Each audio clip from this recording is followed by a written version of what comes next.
Hey everyone, and welcome to Almost Cancelled. I'm Peter, that is Connor. We are going to talk about Room 104, Season 1, Episode 10. It is called Red Tent. Full spoilers for the episode, as always. For the first 5 minutes of this episode, I was actually convinced the entire thing was going to take place inside the Red Tent. I did too. I was like, okay, I know this is still technically within the room, but this is cheating. It's even more constrictive, though. So, I It mean, is more. It it's not is. making anything easier. It's not, but I was like, this is cheating because this could have been anywhere. True. So, but of course, they do get out of the tent eventually. It's a good, like, 6, 7 minutes in. But yeah, so this episode is that's maybe the most controversial episode. It's definitely the most current and political. Yeah, because they never say names, but they could be talking about Trump throughout this entire episode. Could, and I think there is some indications that they might be. And I think there's a really meta line where they talk, one of the characters mentions how, I never really talk about politics, but hey, since it's the elephant in the room, and that kind of feels like the show going, yeah, look, we're not really going to do this very much because that's not what we do, but we kind of have to address it at some point. I think it's almost a commentary on the fact that a lot of people who wouldn't normally talk about politics maybe have done more so in the past year or so. That's fair. It's been, almost. I think, especially for me, I have never been someone who's really followed politics all that heavily, but there's a point where it becomes so cartoonish, you have to kind of step in and say, no, I have an opinion on this. And that's kind of, I think, where it's gone in the past, while. And I think that's maybe why this episode exists. But it starts off with a very... Before he even gets to the political side of things, though, it starts off, he just, like, this guy's in this tent, he's sweating, and he's, like, really nervous, and you get the impression that he's working on a bomb. Quite quickly. Yeah, it's pretty clear. It doesn't say it at first for a good while. It doesn't show you the actual device until because his friend who's there, who comes into the tent and is nervous, and he's talking about stuff. It's not until after he leaves where you finally get a shot of the device in the tent itself, where it actually and up until then it's just the guy's faces. Yeah, but just from context, you kind of go, this is a bomb. This is what are we doing here? And they're talking about going somewhere, and the other guy's worried about, like, well, we got our bags checked, and, like, this is dangerous, and so on, and it was funny because it really makes it unclear what side they're on at the start of the episode, because the other kid's talking about this the first time he went to a football game, and he was talking about this legendary touchdown that happened, and this football player went into the crowd.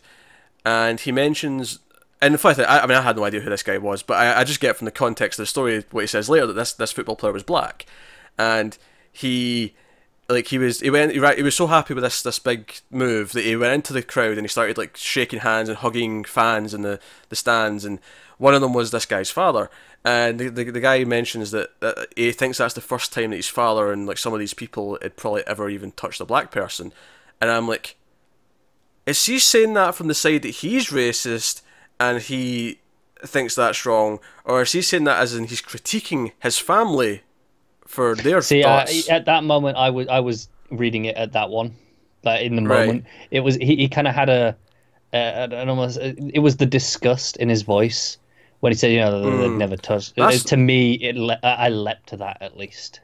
That's fair. Although I think disgust in the voice can go either way. No, it does still work either way. I think it's just where my mind went to. I went to, okay, this guy's, he's the more liberal youth, and it's, the generational gap. Yeah, and I wasn't sure, and then because obviously there's this almost like, because obviously for a second I was thinking, was that other guy even real? Because it eventually stops responding, and the main guy gets out of the tent and he looks around and he's not there, and he finds the note saying, I can't go through with it. He's left. But I'm like, was he just his conscience in his head, like, trying to talk him out of this? Is that all this was? Yeah. Of course, where it goes, that's not what it is, but that's what I was thinking at this point. And so he gets prepared. He goes for a shower because the air conditioning is broken and it's swarming with heat. He's sweating the whole time. He goes for a shower to clean up, and when he comes out, there's a guy, a workman, repairing the AC. Yeah, He's just there, and he's just wandered out of the shower. yeah, and he's oh sorry, this is the last one I need to do. I need to do this before I finish up for my day. And he's trying to get him out of the room. He's like, Yeah, he freaks. He's like, I need to clear this. If he sees this, he wants to he wants to put his bomb in his bag so he can go do what he's going to do. And but the guy's insistent he needs to do this. He needs to stay, and he just sort of makes small talk. And he's like, oh, you had the TV on, and it was the political sort of speeches that were on. Yeah. And there's this, this conference that's on, and that's where you're going. You go to this party because he sees the badge, the pass to get in. And again, it was played it very coy. It was like, oh, that's your guy, and I don't know if this is. I don't think they ever actually.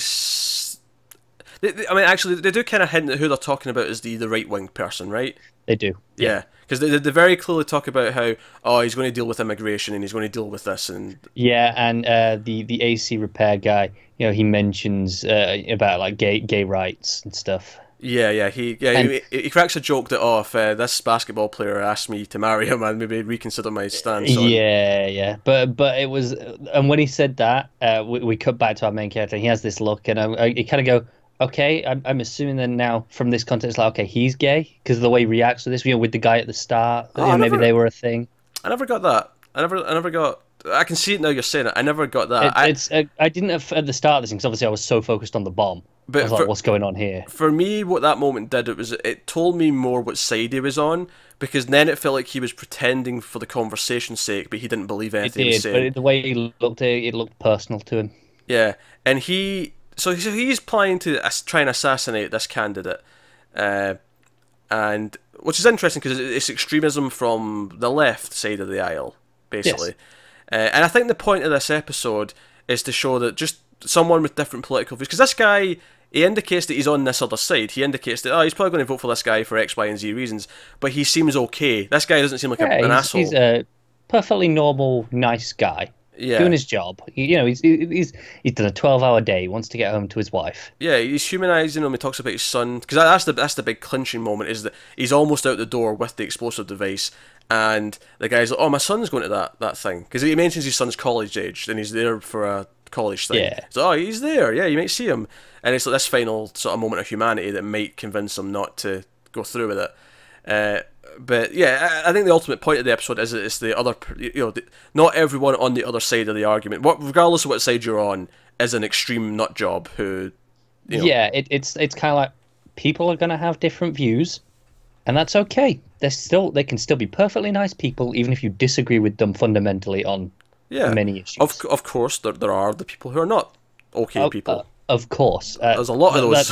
But that goes without saying. There are those, but just because someone thinks one thing doesn't make them the worst person ever. Now, I want to talk about a bit of a tangent in this episode that had my mind spiraling, because there was a brief moment where I was considering that this person was actually from the future. Now, that sounds weird out of context, but let me explain. No, I got you. So, basically, while he's starting to have doubts about what he's going to do, he sits down on the bed as the guy's working away at the AC. And again, I just want to point out that because of the way this guy kept refusing to leave, I was like, is this also like not real? Is he like his guilty conscience there to talk him out of this kind of thing? Like, the friend didn't work, so maybe we'll try a stranger. Maybe that'll work better, kind of thing. But again, it was the way he just kept very nicely, very politely, but he kept refusing to leave. I think if you want to read it that way, you could. Yeah, absolutely. I don't think it's that personally, but I think that's a very plausible way of reading. I don't know if I do think that. It was just no. But he's like, he gives him this hypothetical. He's like, if you could kill Hitler, would you do it? If you could go back in time, if you could go back to the 1930s and you were standing in a room with Hitler and you had a gun, could you do it? And the guy's like, yeah, probably. It's like, could you live with it? It's like, I mean, no one at the time would know that I'd done the right thing. They would all think I was a monster, but... Yeah, and he talks about, he goes, yeah, murder's a sin, but this one seems justifiable. But then he sort of changes his mind. He's like, oh, but then, like, would there just be another one? Would there just be another person who would do the same atrocities? Like, one person is not necessarily someone you can pin all the blame for everything on. He talks about how, yeah, sure, Hitler was awful, and he was in charge of all this awful stuff, but there was a lot of people who went along with it, and you know, they Which didn't stop him. I think before I go into my crazy theories, the point of that conversation is that, well, for this person to be as successful as they are, it's not just them that's having these feelings. There's a lot of other people who need to be educated or Yeah, whatever, right? and of course, to get away from just maybe it's time travel. It's more, you know, hindsight is everything. Oh, sure, yeah, hindsight's a big thing.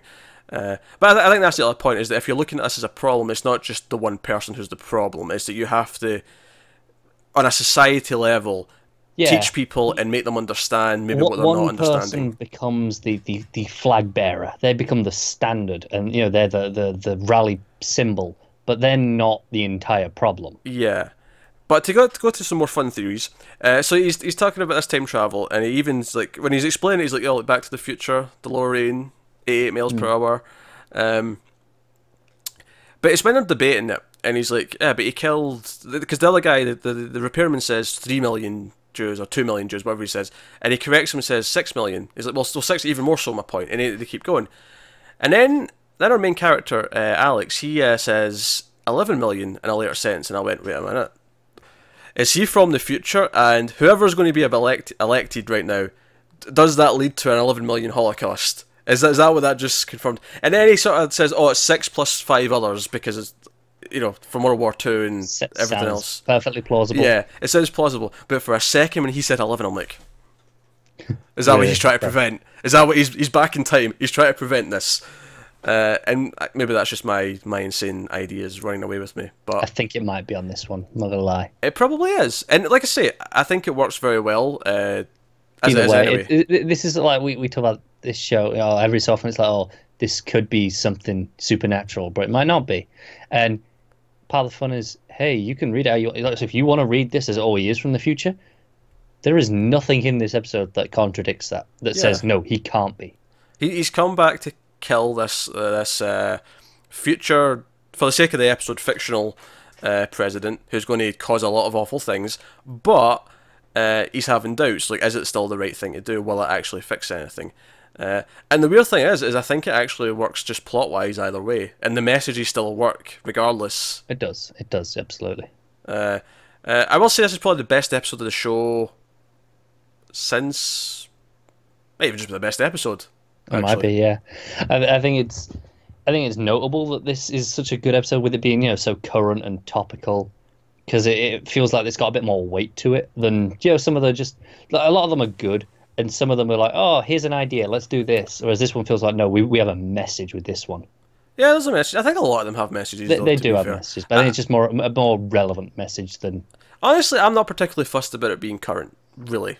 Okay, that's fair. For me, the reason why it works so well is because it really tests the idea of the audience where you don't know what side he's on, but either way, what he's doing is wrong, or what you think is wrong, probably. I mean, maybe you don't, in which case, see a therapist. But you know, it's the tension of the bomb being in the tent the entire time, and there's that moment where the guy like knocks over his like tools, and it hits the tent, and he's like, you know, he just like, Alex stands up and starts swearing at him. Yeah. But no, And you get, okay, this guy's not an idiot. You know, like when he asks for the drink and he's trying to get a look in you know, he's like, okay, can you give me a cup? I want to have a look in. yeah.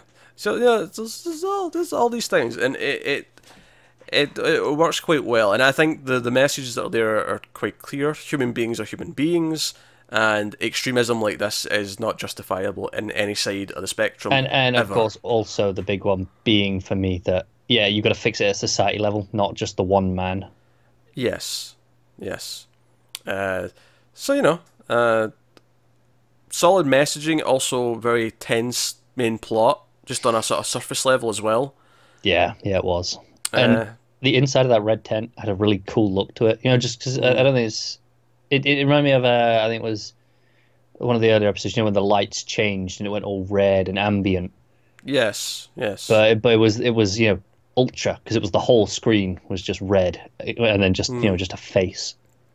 Yeah. Nice. Yeah. And like I say, it hits this human moment where he's about to go and do it, and then the guy mentions his son's there, and it's like all of a sudden it's not just a crowd that's faceless. That's Are you of the opinion also that the guy knows that it's a bomb? He knows what he's going to do, or Because I mean, like you can play it either way if you, regardless. You It, know, it it's one of depends these what where it's how it, you want to. it depends. Is he a real person? And this is all just plain straight. No, he doesn't know it's a bomb. Is he like a figment of his imagination and knows? Then he does know.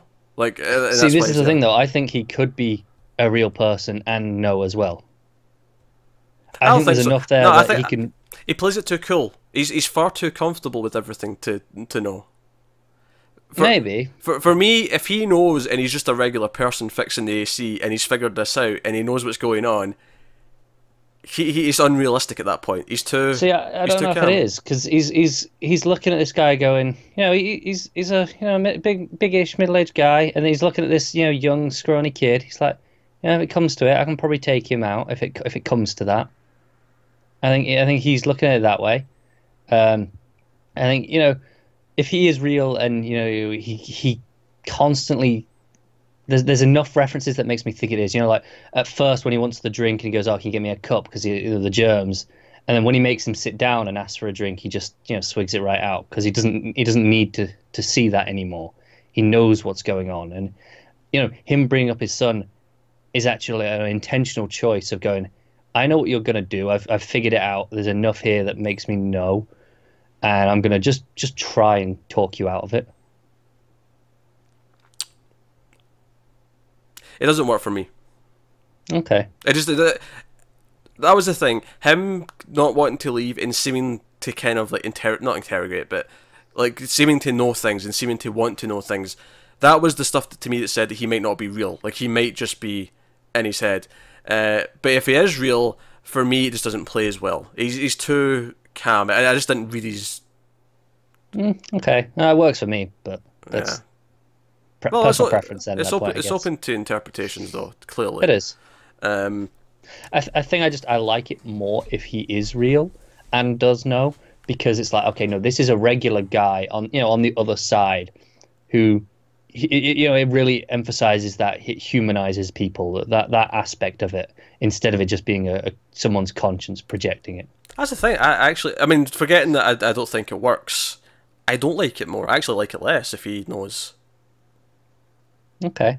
I prefer the idea that he, through just being a human being, is enough enough of an encouragement, enough to convince this kid that what he's doing is wrong. Okay. That to me is actually a stronger message than him actually trying to manipulate it to get that result. No, I get you. I get you. So, but there you go. That's episode 10. And obviously, you don't know if he does it or not. We end with him kind of just enjoying the air conditioning. Yeah, and just thinking about it. Yeah. So it's kind of open to you whether or not he decides to do whatever next.